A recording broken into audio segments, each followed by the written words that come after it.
Hi team, and welcome back to my channel. If you are new here, then I would like to be the first to say welcome. This is a channel all about living your very best life.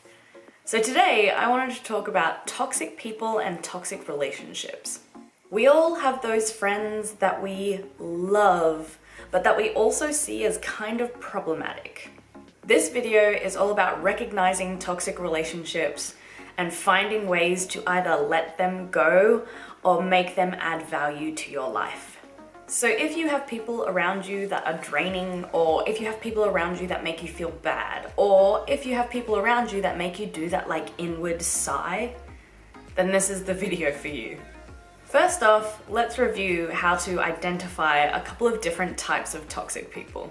Number one, the energy vampire. Rather than sucking blood, these guys just plain old suck.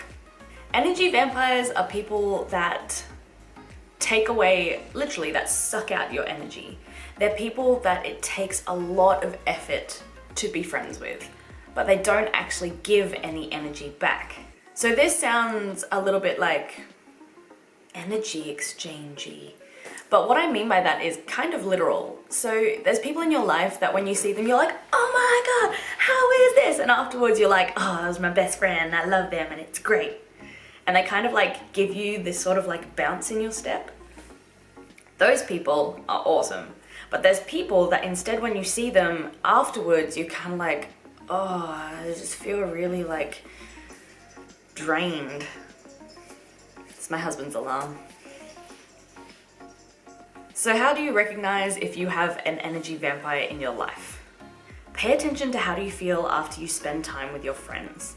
If commonly you feel exhausted and you feel drained and you feel like you just need to sit down, maybe watch a happy movie, then chances are you have an energy vampire on your hands. Another thing that you can do is think about the energy that you have before you see somebody, and then pay attention to the energy you have after you see them. Even just comparing those two can give you an idea of if someone is sucking away your energy or if they are boosting you. Next is the selfish seagull. So I named this one this morning and I'm weirdly proud of it because instead of it being about a friendship, it's more about me, and mine. So if anyone can get that reference, you're my kind of people. Selfish seagulls are the kind that literally everything is about them. And this isn't the kind of exchange that you actually need in a friendship. There is no care factor for you, there is no interest in your life, in your goals, in your dreams, aspirations, even conversationally, they don't really care what you have to say.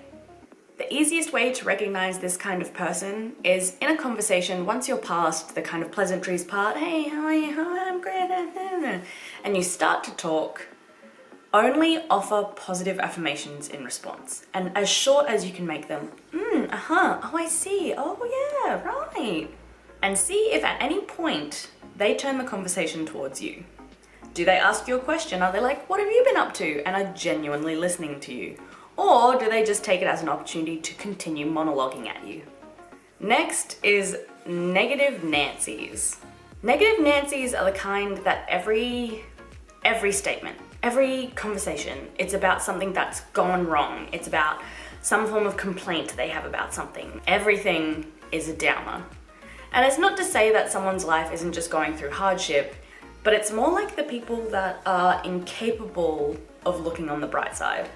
So if you think you might have a negative Nancy on your roster, on your team, then try and pay attention to what they're saying to you. Is everything they want to talk about a complaint? In a conversation, when you offer something, is their response inherently negative? And is it always the case? Next is Judgemental Judies. Yes, I have had a lot of fun coming up with these names.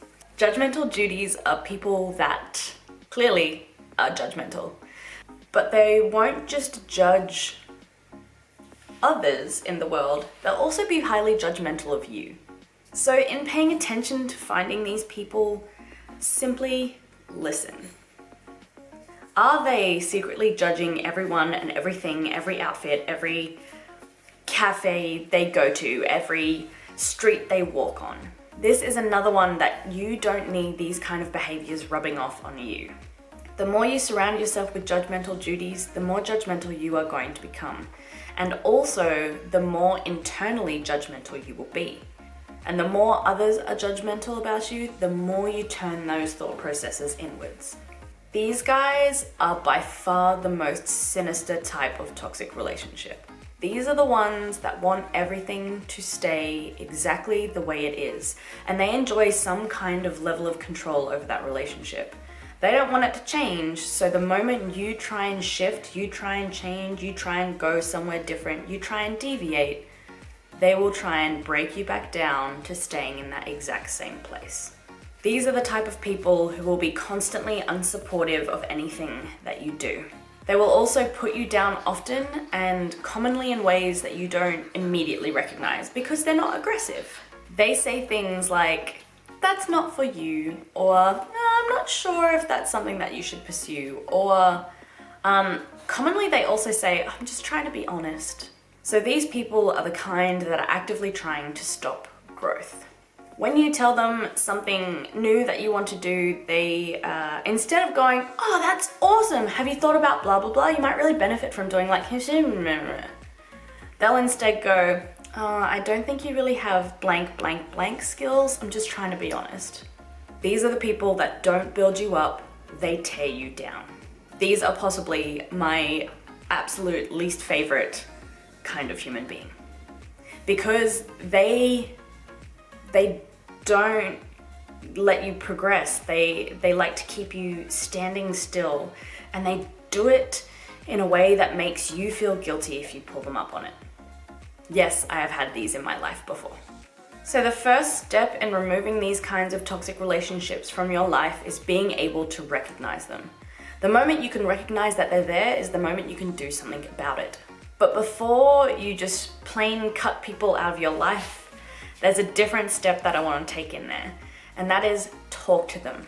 Because sometimes these kinds of people have gotten learned behaviors from past relationships or even from parents or from the way that they're raised, and they don't realize that they're doing it. They're not inherently bad people, they just haven't realized that it's a character trait that they have.